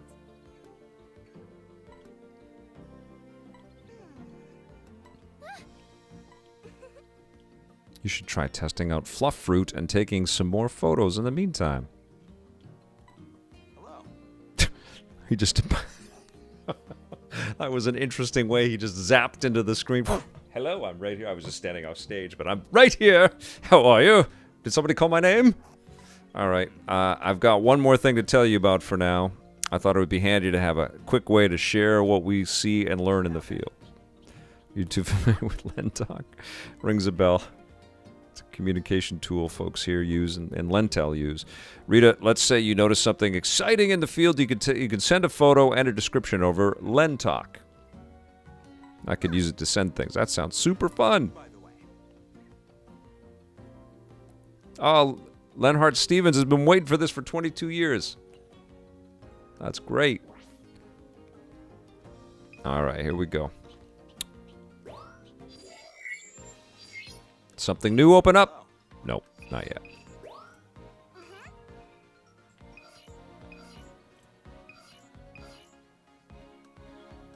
Change research level. Oh, okay, level 2. Okay, here we go.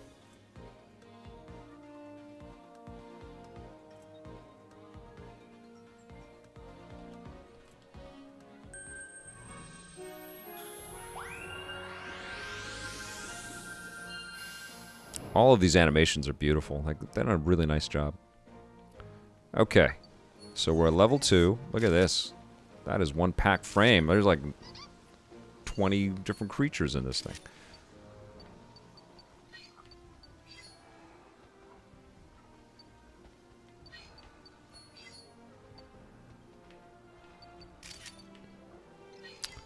When I was in Arizona with my family a few years ago, we went to a butterfly sanctuary, and that was amazing. They were all just flying around, all the people, get right up close to them, take photographs of all of their different wings and different colors. It was really, really nice. My kid loved it.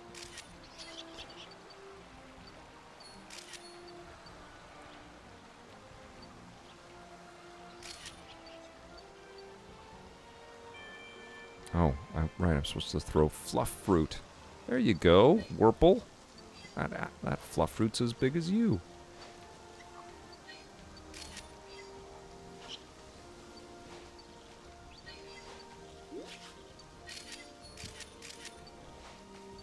Okay, alright.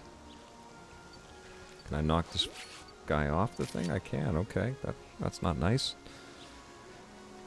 Take a picture of the crystal bloom.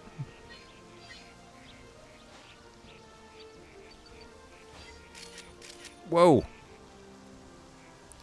You do get a bit spastic with like trying to find the photo. Oh, that's a good one. Whipping around. Look at that! Oh yeah. Oh, you ate the whole thing. Oh, I got you right in the noggin. Sorry, when birds get knocked out, do they see little birds flying around their heads? Uh-oh. There you go, ducklet. I have an endless supply of fluff fruit. Alright, alright. Hey, Bidoof. Got something for you.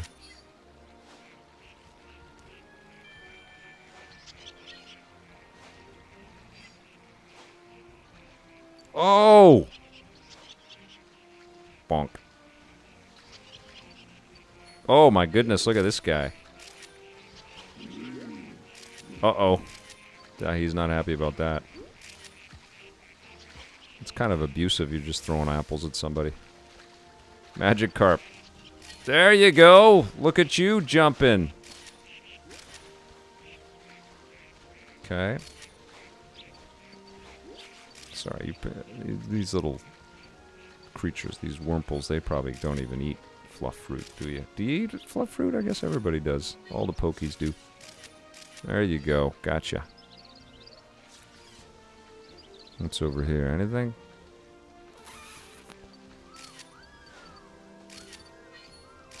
Beautiful. Oh, can I throw through the hoop? Can they actually go through the hoop? Let's see. It's time.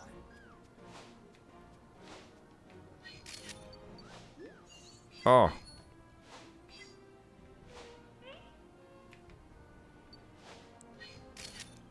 Oh, that's cool. I got an orange one. Oh, and she's waving. Lovely.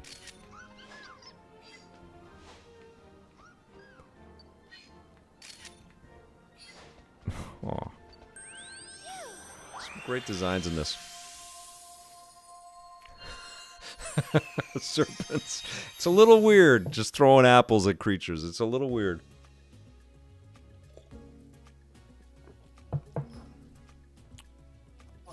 I fruit bombed everybody in there, didn't I? All right.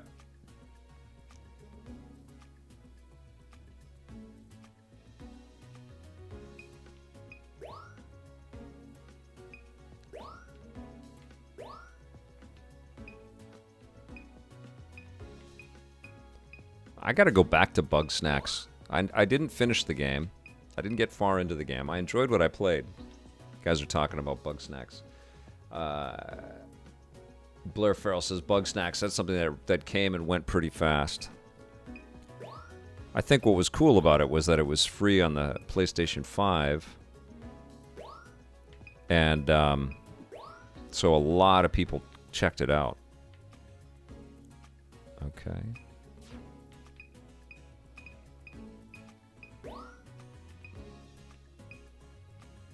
That's a good one.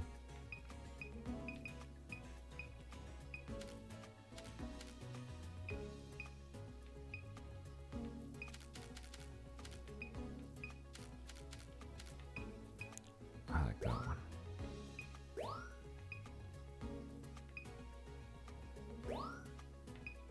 Bidoof.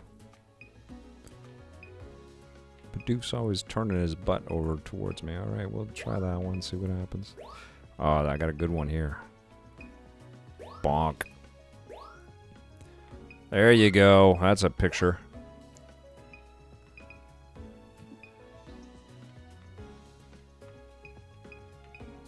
All right.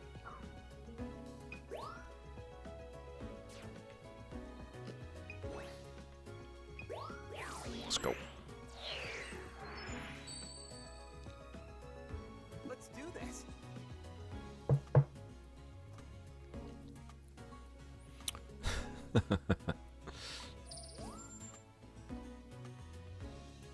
I have not seen the Pokemon Cafe in Tokyo Scientoonist, but they have Pokemon cakes and things like that in stores all over the place. There's obviously tons of incredible toy stores in Tokyo, Nice work. and I've picked up Pokemon for my kid out there, and also Pokemon cookies, and she loved them. All right, let's do it. Nice work. I'll keep my classic. All right. Nice work. Keep my classic. Nice work. Got a couple of good ones there.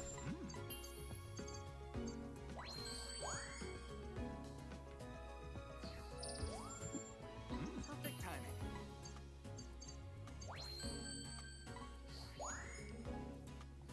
Great. Nice work. Okay, cool. So I got some additional shots.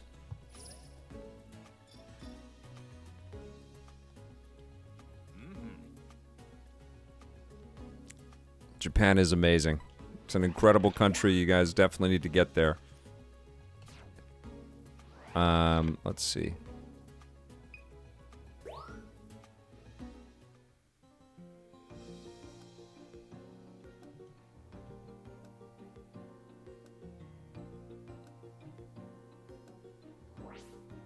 I'll tell you.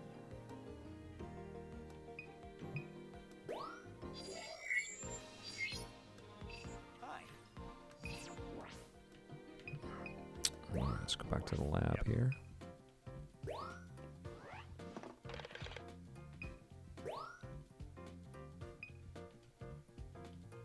I'm a gentle wonder. I'll take it. Research log.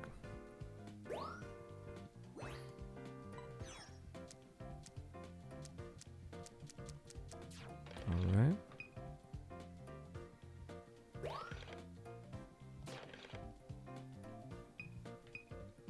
So what can I change here? Oh, that's cool. I like the whole UI is fantastic in this game. So this is my top shot right there. Cool. Okay.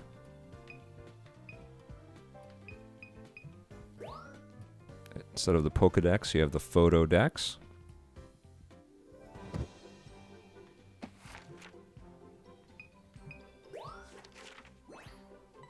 Oh, it's beautiful. They've done a great job at just immersing you into the lore, I guess, of this game. It's very cool.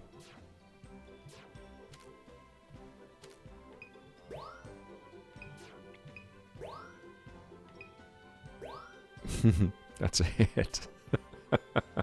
Oh, look at that. They caption everything for you, too. That's very cool, man.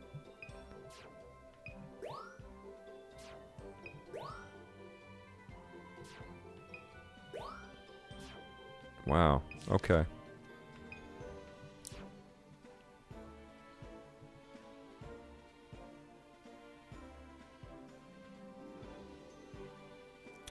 Seven Carrera, it's still Pikachu. I haven't seen another Pokemon that I like more than Pikachu. I did like Score Bunny. But yeah, Pikachu. I know that's kind of a lame one.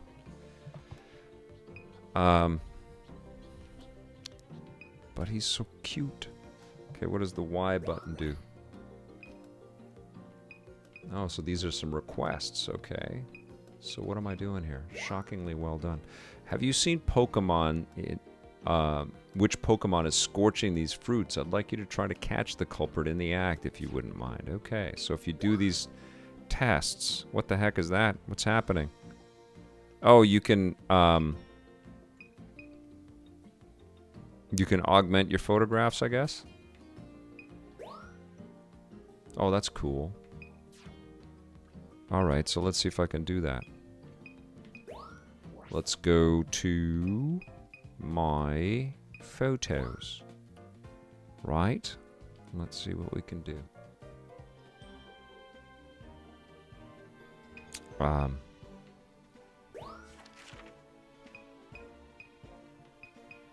This pincer one is good. Okay, so let's click on this, and I can edit it. Okay, grooving.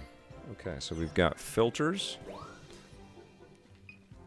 I mean, the cool thing about this game, not that people need too much education about photography now with smartphones, but it will get younger people interested in this kind of idea. My daughter's already a pretty good photographer. She has an iPad, so she takes a lot of pictures on there.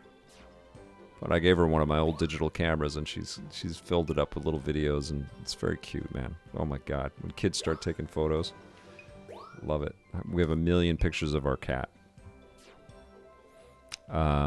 Okay, so there's frames. Stickers. Let's give this guy a little umbrella. So we're just gonna go back to the solo. No, not the fisheye. No, not the TV. So, oh, let's see. The high contrast exposed.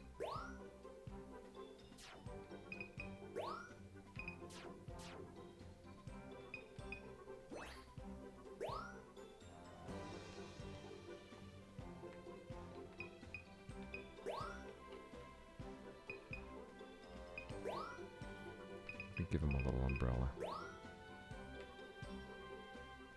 There we go. We're going to resize that umbrella.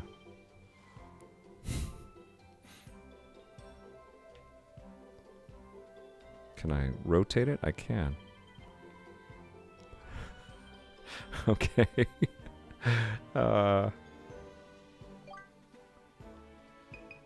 That's great.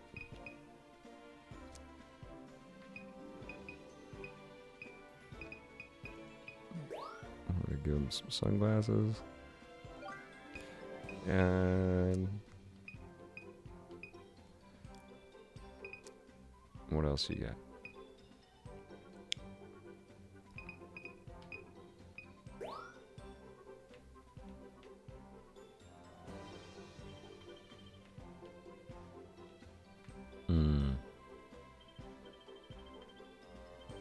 How do I, there we go.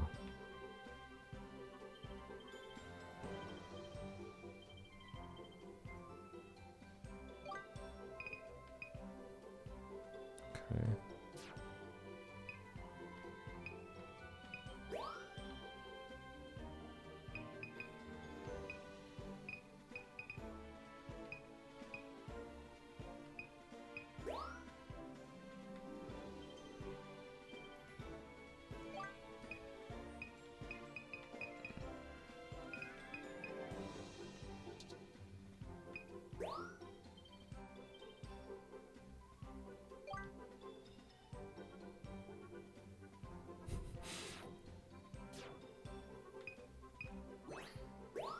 Okay.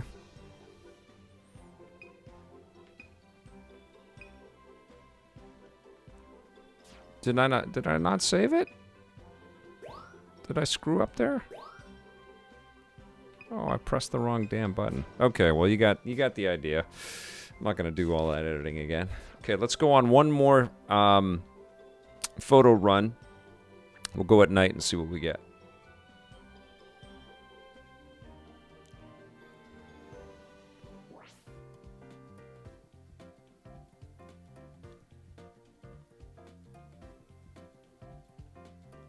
Native lover. Pew pew. Absolutely. I definitely want to play something with Foob soon. I miss that boy. Alright, here we go. Let's go park at night. Let's go see what we get. Matthew Winstone. Cheeky comment. This is how they animate the Pokemon TV show. I must have pressed B 777. I must have. Oh, there's the Scorch Bunny. Or a Score Bunny.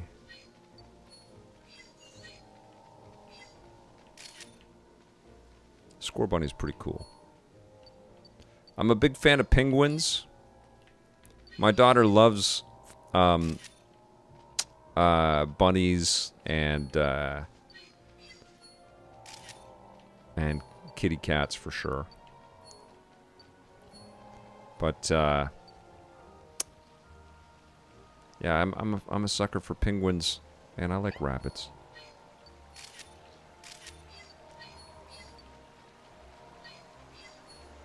But yeah, I still think Pikachu's my fave. What kind of animal does Pikachu most closely resemble? A cat? Look at this. This is just a big blob. Oh, yes, I have these. I forgot that. Look at that. I woke him right up. Hello. Imagine seeing that. That would be terrifying. A tan growth.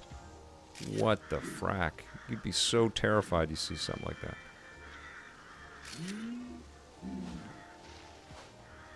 Can you lure the animals out? Oh, there's something cool. I haven't seen that before. The Murkrow. That's creepy. Okay.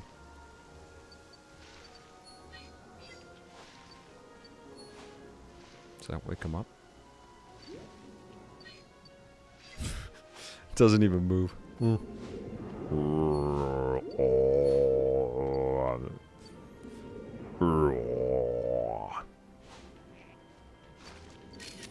Oh yeah. I know you go under the water. So you got to put some hours in, and you can go in all kinds of cool places. Oh, what the... What is... That is enormous! Look at that thing! Holy mackerel!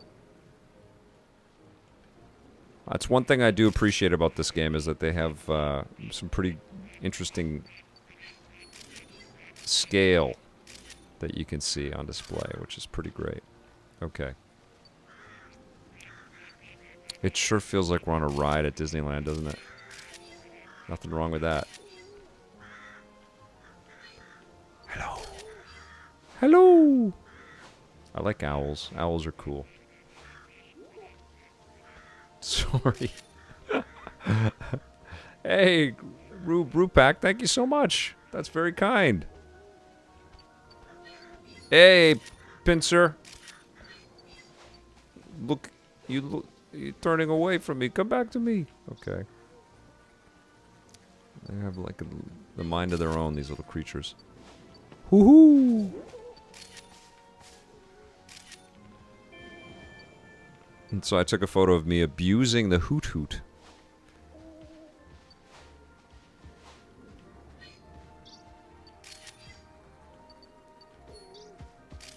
Oh, these guys are up. How come the other ones were sleeping? That guy did not appreciate getting beamed in the noggin. Hey, Score Bunny. What are you doing up there?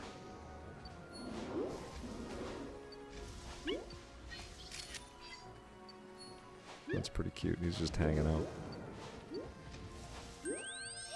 Ah. All right. Okay. I think that's good for a nice little taste of new Pokemon Snap. I'm going to play a little bit more of this over the weekend, and I'll give you guys some thoughts. I'll dig in with my kiddo as well, so she can tell me how she feels about the game. But you know, I'm happy for all of the super diehard Pokemon fans out there that have a new Pokemon experience to play this weekend. And if you haven't checked out Returnal, you know, watch my streams and dig into some of the other reviews and stuff that are out there right now. It is pretty damn incredible. I'll definitely be playing some more of that. And if I may stream a bit right off of the PS5 and just chat along as I'm trying to survive in that very tough game. But that's going to do it for the week. Thank you so much for watching our content this week, and for sending the super chats, and for becoming new members. Thank you to all of our longtime subscribers and longtime members. You guys are amazing. It's a real treat to be able to do this with you guys. Thanks for watching. Have yourselves a fantastic weekend, and we'll see you soon. Until then, play forever.